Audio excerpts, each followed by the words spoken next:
அண்மைச் செய்தி. திருப்பதி கோவிலில் லட்டு பிரசாதம் தயார் செய்ய கலப்பட நெய் பயன்படுத்தப்பட்ட விவகாரத்தில் தற்போது 4 பேர் கைது செய்யப்பட்டிருக்கிறார்கள். விவரங்களை செய்தியாளர் சரவணன் வழங்கிட கேட்கலாம். சரவணன், வணக்கம். இந்த செய்தி தொடர்பான மேலும் விவரங்கள் என்னென்ன?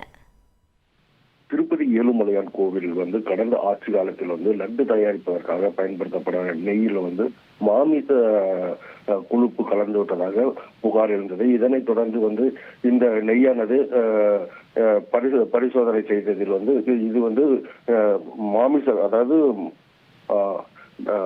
விலங்குகள் மாமிச கொழுப்பு மற்றும் பல்வேறு வகையான கொழுப்புகள் இதில் கலக்கப்பட்டது உறுதி செய்யப்பட்டது. இதனைத் தொடர்ந்து இந்த நெய்யை விநியோகம் செய்த திண்டுக்கல்லைச் சேர்ந்த ஏஆர் நிறுவனத்தின் மீது விசாரணையானது தொடர்ந்து நடைபெற்று வருகின்றது.